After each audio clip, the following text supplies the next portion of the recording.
आप लोग समझिए, भगवान कृपा करें मुझे कुछ, अरे कुछ नहीं, वो अधीन हो जाएंगे। बस बात को पकड़ लीजिए आप। विवेकवान वही है जो डोरी को पकड़ ले, पतंग के पकड़ने के चक्कर में डोरी ना छोड़ दे, कभी पतंग हाथ आने वाली नहीं। नाम डोरी है, पतंग प्रियालाल है, पतंगो यथा त्वाम अनुभ्राम में माना। नाम मत छोड़िए, पकड़ते रहिए, घसीटते रहिए। एक एक नाम आपका ऐसा, जैसे हम डोरी घसीटते जा रहे, पतंग नजदीक आती जा रही, ऐसे नाम जापक के समीप रूप प्रकाशित होने लगता है। जो नाम ध्यान पूर्वक जप किया जाता है, इसके लिए और कोई साधन की आवश्यकता नहीं। देखो, अगर आप विद्वान शास्त्र पद्धतियों को जानने वाले जनों का संग करोगे तो ऐसे शब्द बोले जाते हैं। माना कि नाम की महिमा है, हम ये भी जानते हैं कि नाम की महिमा में अगर जरा भी बात करें तो अर्थवाद नामापराध लगता है। ये हम बहुत विद्वानों की बात करें, पर भाई शास्त्र भी तो आज्ञा करता है, शास्त्र विधि का पालन भी तो करना है। ऐसा थोड़ी है कि आप नाम के बल पर शास्त्र विधि का त्याग कर दें।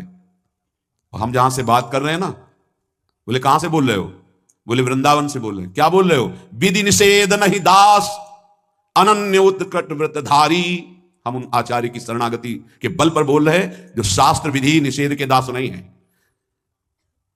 करनी अकरनी दो विधि भूले, विधि निषेध सब रहे धरे। नर हरिदास ते भय बावरे, जे यह प्रेम प्रवाह परे। तो सुने न काहू की कही, कहे न अपनी बात। नारायण वा रूप में मगन रहे दिन रात।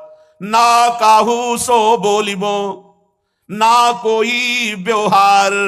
बस अपनी कुंवरी किशोरी को जियत निहार निहार। कुछ नहीं चाहिए। ऐसे उपासक के सामने मोक्ष पदवियां सिद्धियां हाथ जोड़े खड़ी रहती हैं, पर उसको चाहिए ही नहीं।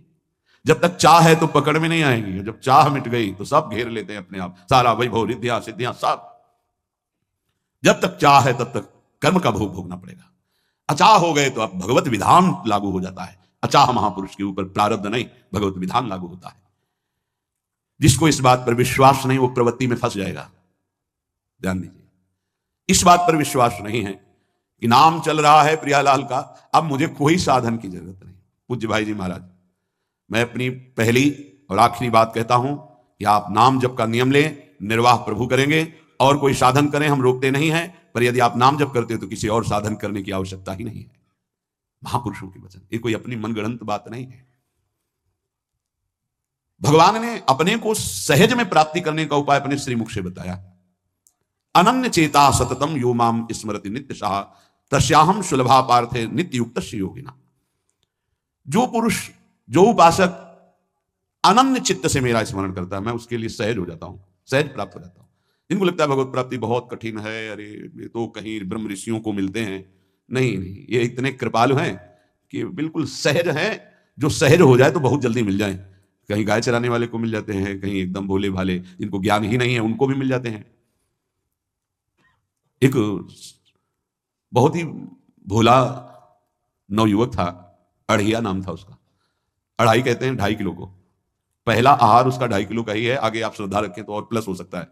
लेकिन वो मतलब घर में माता पिता पधार गए तो उसे कोई 2.5 किलो आटे की कौन रोटी बना के दे। थोड़ा जब उसके अंदर चेतना जागृत हुई तो जब कहीं ठौर नहीं मिलती तो संतों का आश्रम मिलता है। एक आश्रम में गए, उन्होंने कहा हमको नौकरी में रख लो, कोई सेवा में रख लो। हमारा नाम क्या? बोले अढ़ैया। बोले कोई नाम है? बोले गांव के लोग कहते हैं क्योंकि 2.5 किलो हम पाते हैं। तो 2.5 किलो? बोले तौल के 2.5 किलो आटे का जब हम रोटी पाते हैं तब हमारी बाल भोग होता है। आगे कोई श्रद्धा करे खीर पूरी, पर 2.5 किलो अन्न चाहिए। तो उनका यहाँ भंडारा है तो रोज 2.5 किलो क्या 5 किलो पावे, क्या सेवा कर सकता है? उनका जो आप सेवा बताएंगे सिखाएंगे वो हम कर लेंगे।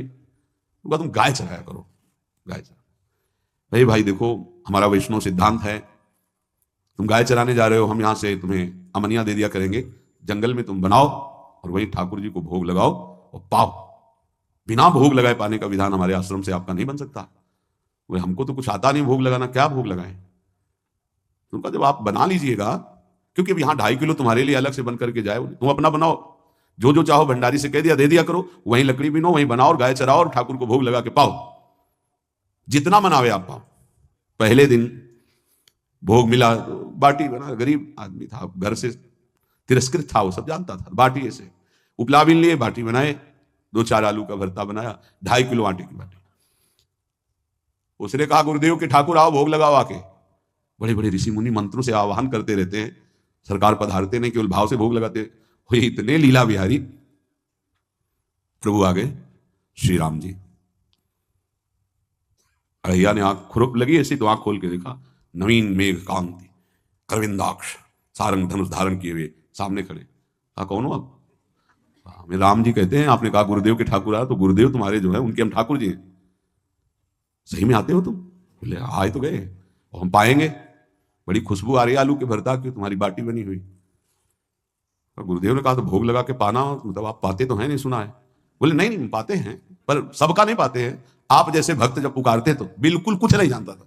इसलिए हम कह रहे बड़े बड़े विद्वान और योगी जन रास्ता देखते रहते हैं। हरिवंश महाप्रभु ने इसीलिए लिखा है, मुनि मन ध्यान धरत नहीं पावत, करत विनोद संग बालक भट।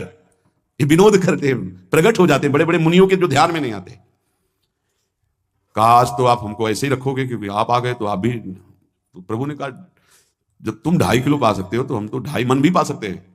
बोले हमको ये पता नहीं था कि गुरुदेव के ठाकुर इतने भूखे रहते, पर आप अलग पत्तल में ले लो, अपने पूरे पत्तल में तुम आपको पाने दें। बोले भोग थोड़े ऐसे लगाया जाता है कि तुम अपना रखो, तुम अपना रखो। और बोले आंख मूंद कर तुम बैठो, जैसे तुम्हारे गुरुजी भोग लगाते हैं तो आंख मूंद लेते हैं, अब हम पाएंगे तुम्हारा। तो आंख मूंद लिया, चलो भाई पाओ। सोचा एक आध बाटी पा लेंगे, बीच बीच में खोल के देखता जाता, भगवान सब चाट गए। भगवान बड़े करत विनोद संग बालक भट, हरिवंश महाप्रभु कह रहे करत विनोद संग बालक भट, मुनि मन ध्यान धरत नहीं पावत। आंख खोला, बोला आज हमको भूखे रखोगे? बोले जानते हो तुम्हारे गुरुजी ने क्यों भोग लगाने के लिए कहा है? आज एकादशी है, तो तुम्हारे गुरुजी के यहाँ एकादशी रह जाती है, इसीलिए तुमको अमनिया दिया, वहां बनाया नहीं, और तुम्हें रोज अमनिया देंगे। तुम रोज आओगे हम बुलाएंगे तो? अब आप बुलाओगे रोज तो आएंगे नहीं, हम रोज रोज आएंगे। बोले तो ठीक है अगली बार से। बोले गुरुजी आपके ठाकुर जी आए थे, हमारी सारी बाटी खा गए हैं, 5 किलो आज से हम ले जाएंगे, 2.5 किलो आपके ठाकुर जी के लिए, 2.5 किलो अपने लिए। बहुत हंसी आई कि वहां कुंतलों का सब भंडारी का देखो, पूछने की जरूरत नहीं, जितना कह दे दो। 5 किलो के हिसाब से आटा के अनुसार भरता बनाने के लिए आलू वगैरह सब। सुबह से गाय लेके निकल जाता, जंगल में छोड़ दिए, उपला भी ने आग लगाई, बनाया, वो गोले गोले रख करके, उसमें कोई समय तो लगता नहीं। आग पकी हो तो बहुत सुंदर बाटी बनती। बाटी बनाया, भुरता बना के, पत्तल बड़े बड़े जंगल के से। कहा गुरुदेव के ठाकुर पधारो। आंख खोल के देखा साथ में सिया जी। उसने कहा ये कौन है? बोले हमारी अर्धांगिनी है। तो कल क्यों नहीं बताया था आपने कि अर्धांगिनी भी है? ये भी पाती है? बोले हमारे जैसा है। जानकी जी बैठ गई, राम जी बैठ गए, बड़ा सा कुछ में, पर जानकी जी इतनी करुणा वात्सल्य बरस रही थी कि कुछ बोल नहीं पाया, बस देखा ऐसे, कहा पाओ गुरुदेव के ठाकुर। प्रभु आराम से, सिया जो खूब स्वाद बखान बखान करके पाए। वहां खोल करके देखता आज भी हम 2.5 किलो अपने ले लाए थे, लेकिन ये दोनों पा गए। गुरुदेव 7.5 किलो। बोले क्यों? आपके ठाकुर की पत्नी भी है ना? कहाँ है? तो दोनों आए थे। किसी को विश्वास नहीं हो रहा था। दे दो भाई, अरे गाय को खवाएगा, दे दो, कुछ करेगा, क्या कमी है यहाँ? 7.5 किलो आटा लेकर। अब तो समय लगा, 3 बजे तक बाटी बन के तैयार हुई पत्तल में से। गुरुदेव के ठाकुर पधारो। बस उसको बुलाना होता था कि विनोदी प्रभु, साथ में लखन जी, राम जी, सिया जी, लखन। ऐसे देखा, ये कौन है? बोले छोटे भाई। आपके भाई भी है? हाँ है। पहले अब परिवार में कितने लोग हुआ? पहले बता देते तो हम वो सब आ जाते हैं। लक्ष्मण जी से कहा बहुत सरल भगत है, नाराज मत होना, चुपचाप पा लो। तीनों बैठे, पा गए। फिर बेचारा ऐसे ही रह गया। जब वो चले गए तो पत्तलों में जो किनका रहता था, वो एक अद्भुत आनंद। अगले दिन गया, बोले गुरुजी 10 किलो आटा चाहिए। 10 किलो क्यों? बोले आपके ठाकुर जी भी आते हैं, उनके ठाकुरायन भी आते हैं, उनके परिवार के भाई भी आते हैं, गोरे गोरे थे वो। यार कैसे, इसको कैसे अनुभव हो सकता है? सियाराम लखन जी का बहुत हट किया। 10 किलो आटा लिया, पहुंच गया, बनाया, 4 बज गए, रखा। उस मन में सोच रहा था आपकी संख्या ना बढ़ जाए। कहा गुरुदेव के ठाकुर पधारो। विशाल गदा भयंकर स्वरूप हनुमान जी महाराज। आंख खोला तो 3 स्वरूप में प्रभु खड़े हुए थे, सियाराम लखन और हनुमान जी चरणों बैठे। पूछा ये कौन है? तो कहा ये हमारे प्रिय सेवक है हनुमान जी। एक बार आप अपने पूरे परिवार का, अपने सेवकों का वो आप पर्चा बना के दे दो, गुरु जी को दे देंगे जाके। हर बार एक बढ़ जाता है। तो भगवान मुस्कुराए, हनुमान जी इसका कुछ बोलना मत, बहुत निराला भगत है। बोले पाओ प्रभु। तो पहले सिया राम जी पाए, फिर जो प्रसाद है लक्ष्मण जी पाए, फिर हनुमान जी पाए। हनुमान जी सब पूरा बहुत निर्मल भाव से बनाया हुआ और निर्मल भोला भक्त पा गए। अगली बार कहा गुरुदेव 5 किलो एक्स्ट्रा में रख दो, 1 नंबर बढ़ता जाता है। आपके पहले ठाकुर जी आए, फिर ठाकुराइन जी आए, फिर उनके भाई आए, फिर इस बार तो बहुत भयानक रूप, गदा लिए हुए, लाल अरुण वर्ण शरीर का प्रकट हो रहा है, जिधर देखो कंचन वर्ण की कांति, मुख में अरुण वर्ण की कांति। हमने पूछा आपके ठाकुर जी से, तो उन्होंने कहा कि वो सेवक हैं। उनको रोमांच हो रहा था कि क्या सही भगवान करुणा करके इसको दर्शन देते हैं। अब अगली बार अगर ये बात करेगा कि तो फिर अब हम इसकी परीक्षा लेंगे। ले गया इष्टराम, बनाया सब, आओ गुरुदेव। अब तो पता था कोई आने वाला नहीं। गुरुदेव के ठाकुर 2 संख्या बढ़ गई।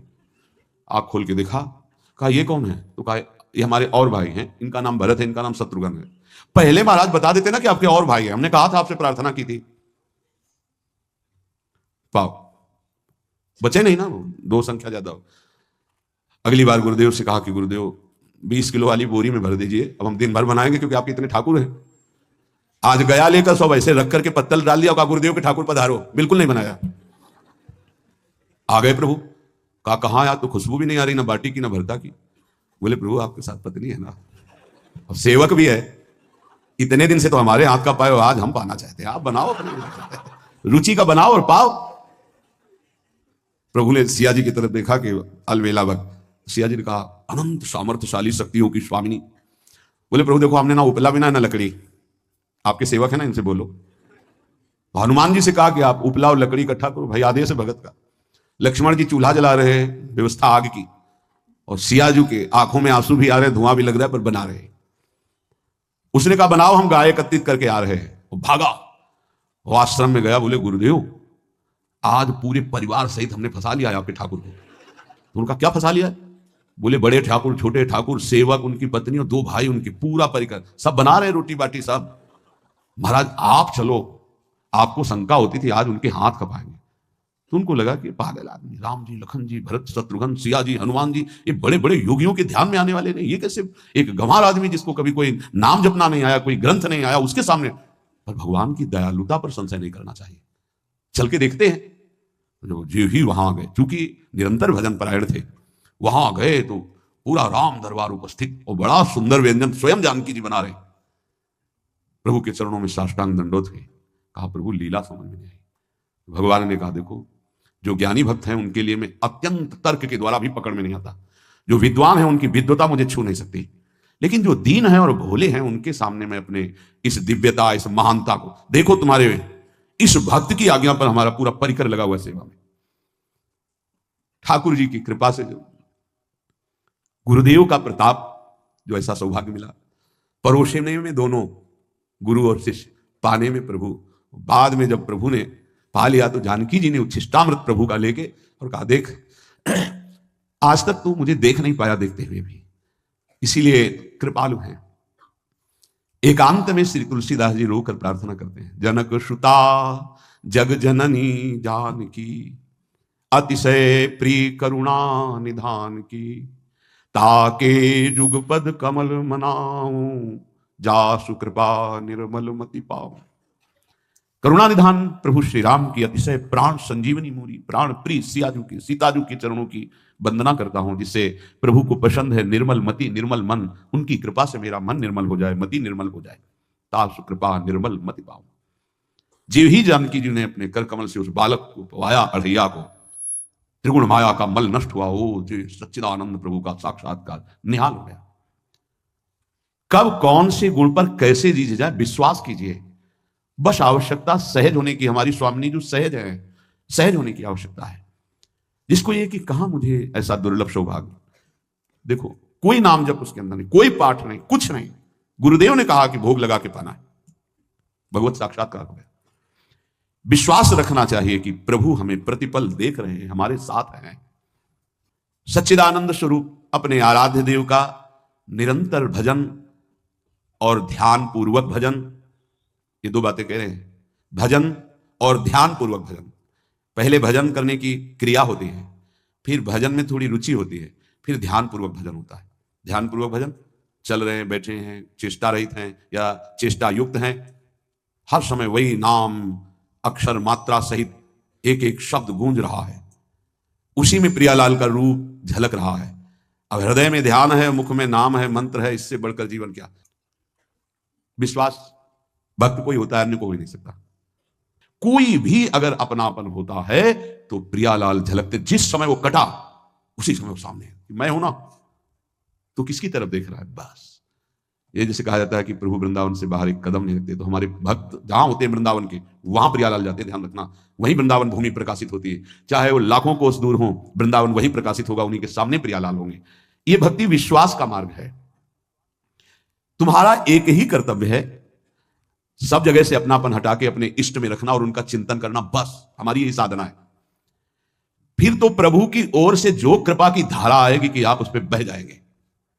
जितना जितना कृपा में डूबते जाएंगे उतना उतना प्रेमानंद बढ़ता चला जाएगा। यह सौभाग्य कभी निर्गुण उपासक को प्राप्त नहीं होता। पूज्यपाद बुढ़िया बाबा जी महाराज, प्रभु का साक्षात उसको दर्शन होता है, प्रभु से संभाषण करते हैं, प्रभु उसके साथ खेलने लगते हैं। ये निराकार की उपासना वाले उपासक को कभी सौभाग्य नहीं मिलता। भगवान की इस उपासना वाले को निराकार तत्व का बोध हो जाता है। ध्यान रखना, हमारा स्वरूप चराचर जगत का स्वरूप, भगवान का स्वरूप सबका बोध हो जाता है प्रेम मार्ग के पथिक को। और सगुण साकार स्वरूप में जो प्रभु विराज, उनके साथ खेलना होता है।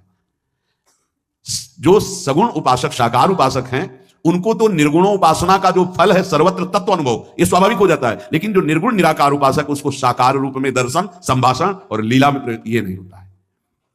बड़ा भाग्यशाली है, अनेक जन्मों का उसका भजन सिद्ध हुआ, जिसको प्रभु के साकार रूप की भक्ति करने का अवसर मिला।